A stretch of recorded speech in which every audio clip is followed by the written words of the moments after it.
अस्सलामुअलैकुम स्टूडेंट्स, आज के लेक्चर में हम प्लेटलेट डिसऑर्डर में थ्रोम्बोटिक थ्रोम्बोसाइटोपेनिक परपूरा के बारे में पढ़ेंगे। थ्रोम्बोटिक थ्रोम्बोसाइटोपेनिक परपूरा के नाम से वाज़ेह हैं कि इसमें थ्रोम्बोसिस हो जाती हैं, जिसकी वजह से प्लेटलेट का लेवल बॉडी में डिक्रीज हो जाता है। मेनली इसमें क्या होता है कि ब्लड वेसल्स में प्लेटलेट की एग्रीगेशन हो जाती हैं, जिसकी वजह से वास्कुलर अक्लूजन हो जाती है, मीन्स वास्कुलर ब्लॉकेज हो जाती हैं। अब ये किस तरह होती हैं? नॉर्मली क्या होता है कि एक एंजाइम है जिसका नाम है ADAMTS13। ये एंजाइम ब्लड क्लॉटिंग को रेगुलेट करती हैं। किस तरह रेगुलेट करती हैं? ये वोन वोल्ब्रेंट फैक्टर की जो हाई मॉलिक्यूलर वेट मल्टीमर है उसकी ब्रेकडाउन के लिए रिस्पॉन्सिबल होती हैं। ये वोन वोल्ब्रेंट फैक्टर क्या करता है? ये प्लेटलेट एडहेशन करता है और एग्रीगेशन करता है।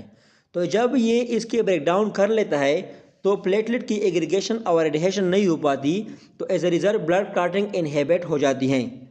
लेकिन इस डिजीज़ में क्या हो जाता है कि ADAMTS13 जो एंजाइम है इसकी डिफिशियंसी आ जाती है, जिसकी वजह से वोन वेलब्रेन फैक्टर के जो हाई मॉलिक्यूलर वेट मल्टीमर्स है उसकी ब्रेकडाउन नहीं हो पाती और एज ए रिज़ल्ट वोन वेलब्रेन फैक्टर की एकमुलेशन हो जाती है प्लाज्मा में। फिर ये वोन वेलब्रेन फैक्टर क्या करते हैं? ये प्लेटलेट की एडहेशन और एग्रीगेशन यहाँ पे कर लेते हैं, जिसकी वजह से ब्लड क्लॉट्स की फॉर्मेशन हो जाती हैं और ये ब्लड क्लॉट्स वास्कुलर अक्लूजन काज कर देती हैं। जब हम इसको लैब में देखते हैं तो पेरिफेरल स्मेयर पे हमें शेस्टोसाइट्स नज़र आते हैं। Schistocytes mean fragmented red blood cells. Figure में दिया गया है कि ब्लड क्लॉटिंग की वजह से जो ब्लड वेसल्स का ल्यूमेन है वो नैरो हो जाता है।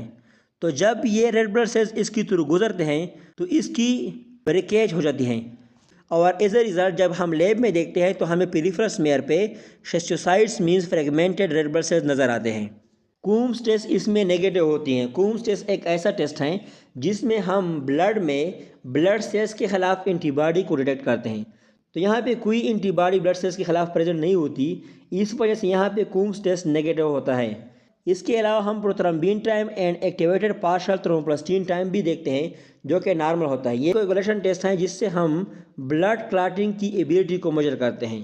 तो मेनली इसमें जो प्रॉब्लम होता है वो प्लेटलेट में होता है, इस वजह से पीटी और एपीटी इसमें नॉर्मल होते हैं। ब्लीडिंग टाइम इसमें प्रोलॉन्ग होती है।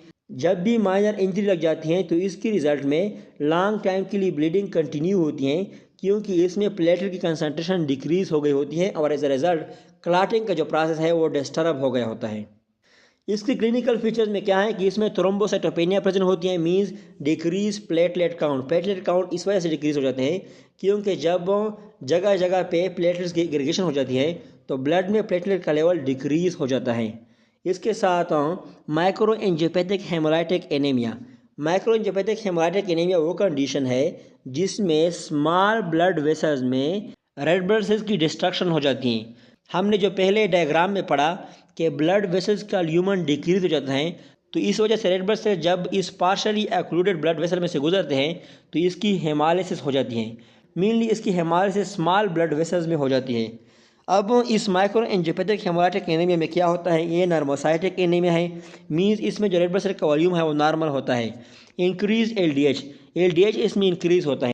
एलडीएच एक ऐसा एंजाइम है लैक्टेट डिहाइड्रोजनेज जो कि रेड ब्लड सेल्स में प्रेजेंट होता है। जब रेड ब्लड सेल की डिस्ट्रक्शन होती है तो ये रेड ब्लड सेल से निकल के ब्लड स्ट्रीम में एंटर करता है, तो एज ए रिजल्ट ब्लड में इसका लेवल इंक्रीज हो जाता है।